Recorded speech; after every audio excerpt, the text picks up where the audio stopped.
బంగ్లాదేశ్లో హిందువుల మీద జరుగుతున్న దాడులను యావత్ భారతదేశం మొత్తం ఖండిస్తుంది. ఎందుకంటే ముందు మనం మనుషుల తర్వాతనే మన పనుల విధానంలో మనం చేసే వృత్తుల విధానంలో ఈ కులాలు మతాలు వచ్చినాయి. ఈ కులాల మతాల పేరుతో మనుషులు చంపుకోవడం అనేది క్రూరత్వంగా జరుగుతున్నది. దీన్ని ప్రతి మనిషి ఖండించాలని చెప్పి కోరుతున్నాం. ఎందుకంటే రాజకీయ పార్టీలు ఓటు బ్యాంకు కోసమో ఓట్ల కోసమో ఆలోచించకుండా ప్రజలుగా విశ్వసించాలి. ప్రజల ద్వారానే ఇవాళ ప్రభుత్వాలు నడుస్తున్నాయి, పార్టీలు నడుస్తున్నాయి.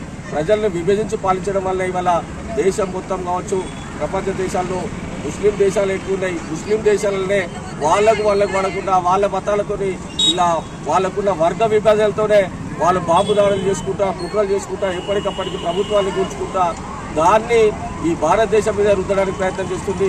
భారతదేశంలో ఉన్న పౌరులందరూ ఒకటే కుటుంబంగా, వసుదైవ కుటుంబంగా బ్రతుకుతున్నారు. ఈ దేశం మీద ఎవరు దాడి చేయడానికి ప్రయత్నం చేసినా, ఎవరు హత్య చేయడానికి ప్రయత్నం చేసినా అందరి గడిచి తిప్పికొట్టాలని చెప్పి భారతీయులందరినీ కోరుతున్నాం. దాంతో పాటుగా హిందువులు కావచ్చు, క్రిస్టియన్లు కావచ్చు, ముస్లింలు కావచ్చు, అందరూ ఐక్యతతో నుండి భారతదేశాన్ని కాపాడాలని చెప్పి మరొకసారి కోరుతున్నాం. ఈ బంద్లో ఇవాళ జమ్మికుంట బంద్లో పాల్గొన్న మీ అందరికీ చేతులెత్తి నమస్కరిస్తున్నాం.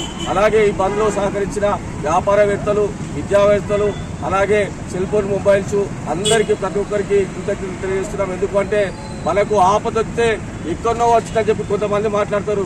ఎక్కడొచ్చినా మన ఇంట్లోనే ఆపద ఉందని చెప్పి మనం అందరం అనుకొని పనిచేసేటప్పుడే రేపు మనల్ని ఎవరు కాపాడలేరు. మన ఇంట్లో ఆపద వచ్చినప్పుడు ఎవరు కూడా మనకు రారు. ఇక మన పక్కనికి వచ్చినప్పుడు మనం సహకరించినప్పుడే మనకి ఇంకోరు సహకరించినట్టు ఉంటుంది. కాబట్టి దయచేసి ఎక్కడో జరుగుతుందని చెప్పారు అనే ఆలోచనద్దు. హిందువుల మీద జరుగుతుందని అనుకోకు, క్రిస్టియన్ మీద జరుగుతుంది అనుకోకు, ముస్లిం మీద జరుగుతుంది. మనిషి మీద దాడి జరుగుతుంది. మనిషిని మనిషిగా ప్రేమించాలని చెప్పి ఆలోచన కోసం అధ్యాయాలని చెప్పి ఈ సందర్భంగా మీ అందరినీ కోరుతూ దేశం మొత్తం ఐక్యతగా ఉండాలని చెప్పి ఒక్కసారి అందరికీ తెలియజేస్తూ భారత్ మాతా కీ నిరసనగా ఈరోజు జమ్మికుంట పట్టణాన్ని హిందూ ఐక్యవేదికగా పిలుపుకోవడం జరిగింది. దీంట్లో జమ్మికుంట వ్యాపారులు స్వచ్ఛందంగా వాళ్ళ బంధువులు పాటించడం జరుగుతుంది.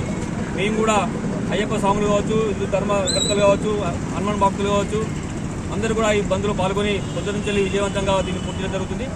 కావున భారతదేశం అంటే అందరికీ అలుసుగా అయిపోయింది. చైనా దేశం అనేది మన దేశం మీద బంగ్లాదేశ్ ఉసుగొలుపుతూ మన దేశంలో ఉన్నటువంటి హిందువులందరినీ కూడా మనం కొట్టడం, చంపడం, వాటిపై ట్విట్టర్లు వేయడం, ఆశలు వేయడం అనే సంఘటన చూస్తున్నాం మనం. నిన్నటికే ప్రధానమంత్రి మోడీ గారు కూడా ఆ కార్యక్రమంలో ఎంటర్ అయి కొత్త ప్రధానితో చర్చలు ప్రారంభించడం జరిగింది. వాళ్ళు కూడా హిందువులకు నష్టపరిహారం చెల్లిస్తారని చెప్తున్నారు. కనుక హిందూ సమాజం అలసుగా మనం భావించుకుంటాం తప్ప మన అందరం సంఘటిత ఉంటేనే మాత్రం వాళ్ళు భయపడరు. మనం సంఘటితగా ఉండే విధంగా అందరం కృషి చేయాలని, మనం ఒక దేవుడి ముక్కడే కాకుండా ధర్మం కాపాడే విధంగా పనిచేయవలసిందిగా కోరుతూ ఈ జమ్మికుంట బంద్ సాగిస్తున్న ప్రజలందరికీ ధన్యవాదాలు తెలియజేస్తున్నాం. ఈరోజు హిందువులపై బంగ్లాదేశ్లో జరుగుతున్నటువంటి దాడి ఒక హిందూ మతం మీద దాడిగా భావించదు. ఏ మతం మీద దాడి జరిగినా కానీ అది ప్రతి ఒక్కరు ముక్త కంఠంతో ఖండించాల్సి ఉంటుంది. ఈరోజు లౌకిక దేశంలో భారతదేశం లోపల ఏ చిన్న సంఘటన జరిగినా కానీ మైనార్టీల మీద దాని పెద్ద గగ్గోలు పెట్టేటువంటి నాయకులు ఈరోజు హిందువుల మీద జరుగుతున్నట్టు ఈ పాశవిక దాడుల పట్ల ఖండించకపోవడం ఈ హిందూ సమాజాన్ని కచ్చివేస్తున్నటువంటి విషయం.